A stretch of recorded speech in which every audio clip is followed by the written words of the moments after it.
দিকে যাওয়াটা অনেক সহজ হবে।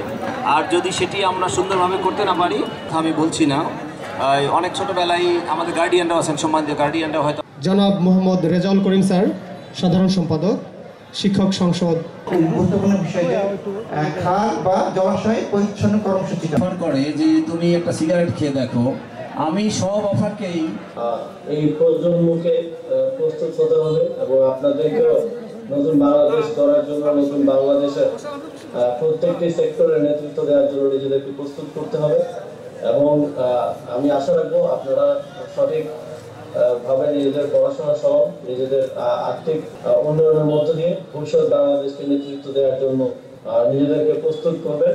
কৃতজ্ঞতা এবং আপনি আমার সশরীরে সঙ্গে আশিক মোহাম্মদ কলেজে আসবেন এই আমন্ত্রণ জানিয়ে এবং সেই প্রতীক্ষায় থেকে আপনাকে আবারও ধন্যবাদ দিয়ে তোমাদের সামনের যে স্বপ্ন রয়েছে সেই স্বপ্ন বাস্তবায়নের জন্য সরকারি আশিক মোহাম্মদ কলেজে আমরা অক্লান্ত পরিশ্রম করে চলেছি। প্রিয় শিক্ষার্থীবৃন্দ, তোমরা জানো বাংলাদেশের লেখাপড়া শেষ করার পরে অধিকাংশ সাধারণ শিক্ষার্থীদের চাকরির কোনো সুযোগ ছিল না কোটার কারণে। সেই কোটা আজকে অপসারিত হয়েছে। আমাদের যে আজকের যে প্রধান অতিথি তাদের নেতৃত্বে যে আন্দোলন হয়েছে, নতুন বাংলাদেশ প্রতিষ্ঠিত হয়েছে। সেই বাংলাদেশে তোমরা লেখাপড়া শেষ করে কোটার কারণে যে বৈষম্যের শিকার হয়েছিলে সেই বৈষম্য অপসারিত হয়েছে।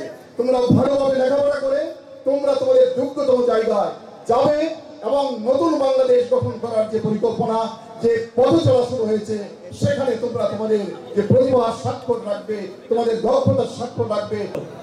জন লেনন লিখেছিল I want to be happy in my life. আর সবাই লিখেছে আমি ডাক্তার হতে চাই, ইঞ্জিনিয়ার হতে চাই, Ronaldo, Messi, footballer, police, admin এরকম হতে চাই।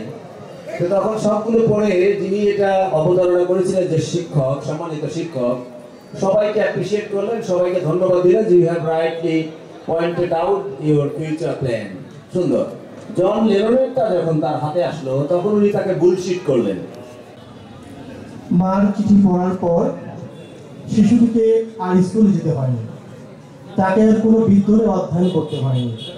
তার শিক্ষা জীবন চলেছে শুধু মায়ের কাছে। সেই শিশুটি একদিন বিশ্বের মধ্যে বড় একজন বিজ্ঞানী হয়। আমি আজ যে মাইক্রোফোনে কথা বলছি, আমি আজ যে ফোনে কথা বলছি, যে ক্যামেরায় ছবি উঠেছে, সবকিছুই ওই বিজ্ঞানীর তৈরি ছিল। সে ছিল টমাস আলভা এডিসন। শিক্ষার্থীদের আমি বলবো, লেখাপড়ার পাশাপাশি দেশের জন্য কিছু করার চিন্তা ভাবনা করতে হবে। এটা আমাদের করতেই হবে। আর আমাদের যুব উন্নয়ন অধিদপ্তরে বিভিন্ন কর্মসূচি আছে। এই কর্মসূচিকে তোমরা সম্পৃক্ত হতে পারো। আমাদের মূল কাজ হচ্ছে বেকার যুব সমাজকে সম্পদে পরিণত করার জন্য আমরা বিভিন্ন দক্ষতা বৃদ্ধিমূলক প্রশিক্ষণ কার্যক্রম পরিচালনা করে আসছি।